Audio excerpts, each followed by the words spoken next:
Hey, what's going on, everybody? This is Tyrone back with Tech Life. And there was no doubt in my mind that this was going to happen. I've anticipated, I've talked about it on the channel. I've seen some of you in the comment section down below anticipate this as well.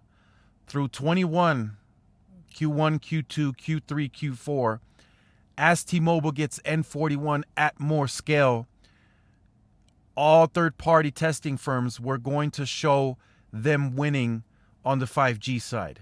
That's 5G availability, 5G performance, 5G speeds, etc. That was going to happen. This morning, T-Mobile reports Open Signal is reporting just that. So that's going to happen in the speed category. That's going to happen across the board. I'm going to go on a limb and say that now. Ookla, Open Signal, Root Metrics, anything else that's out there is likely going to report that T-Mobile has the fastest 5G network nationwide this year. They're going to report that in the speed category. Now, the testing that may look lopsided, and it has for years, will be Root Metrics overall. Although they may favor T-Mobile in speeds, which they have in the past, but when it comes to calling, texting, reliability, overall, T-Mobile would still place last, even though they came in first on speeds. So we'll see how that looks on Root Metrics in the first half of 21. They do the scientific testing, if you're new to the channel. So we will see how that favors T-Mobile or doesn't. But in terms of what Open Signal's reporting, and I'll show you this here right now. Winner, 5G availability, clearly T-Mobile. The video experience, if you are not familiar with T-Mobile, if you're new to the channel, they throttle the speeds to connection. That's the only reason why they did not win the 5G video experience. They throttle the connection. If you have 3, 4, 500 megabits per second, doesn't matter. They throttle you down to about 6 megabits for streaming. So that's something that T-Mobile will have to correct. If they don't, due to management, that'll be completely up to T-Mobile. And then download experience, T-Mobile, 5G upload speeds, T-Mobile, and the upload speed experience, T-Mobile. It all favors T-Mobile except video experience. If they did not throttle, they would win that as well. In this case, I would say. So Open Signal coming out with their independent testing, stating T-Mobile is almost number one across the board. I think that will happen this entire year, Q2, Q3, Q4, from all testing. Ookla is for sure going to be, T-Mobile's for sure going to be number one on Ookla. They got Open Signal. Root Metrics is going to be another story. We'll get into that when they start their reportings for the first half.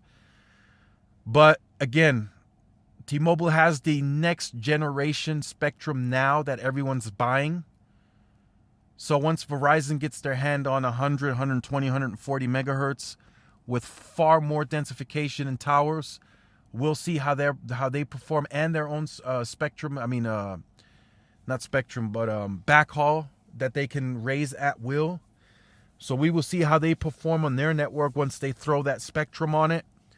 But that's going to take a little bit of time.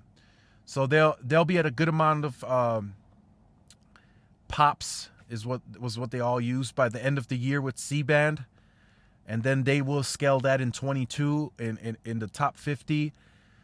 But in some of the other markets outside of the top 50, like El Paso, Albuquerque, some of those markets, it's going to get a bit shaky. T-Mobile is likely going to add a good amount of market share in those markets.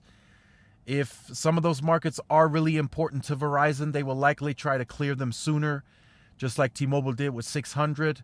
But that's, of course, going to cost them more money as well for relocation fees. But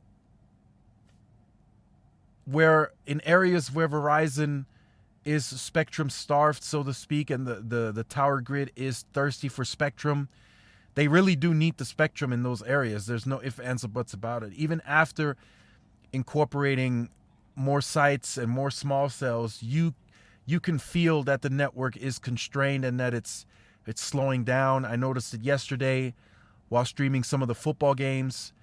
So it's not all green and roses on Verizon's side. They do need spectrum, but it's coming.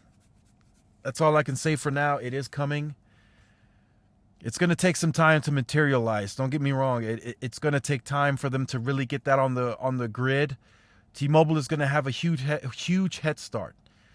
We all said they would have 12 to 16 months to capitalize. They seem to be investing far more aggressively than many anticipated. C-band, they might have even invested in that. We'll know shortly. I anticipate that they did invest in C-band, but just how aggressive still remains. Estimates are saying between 10 to 15 billion. We will see if that's the case, but they have a huge head start now that they have that N41 on the sites. They're getting backhaul boosts this year in the second half to more multi-gig, 2, 5, 10 gig backhaul is coming. They're pushing newer equipment on the sites. Likely more backup generators are coming to the towers as well. So it's looking up for T-Mobile. The home internet seems to be performing well for customers, and some are switching. So let me know how you feel about this in the comment section down below. Look forward to reading those comments. Should be a really interesting comment section. If you have been on the channel or you are new to the channel and you have not yet liked, share, subscribe, make sure you do so. Hit the notification bell so you are notified when I do upload content. Make sure to follow all of my social media outlets for more updates. And this is Tyrone with Tech Life. Thanks again for watching, and I'll see you guys in the next one. Peace.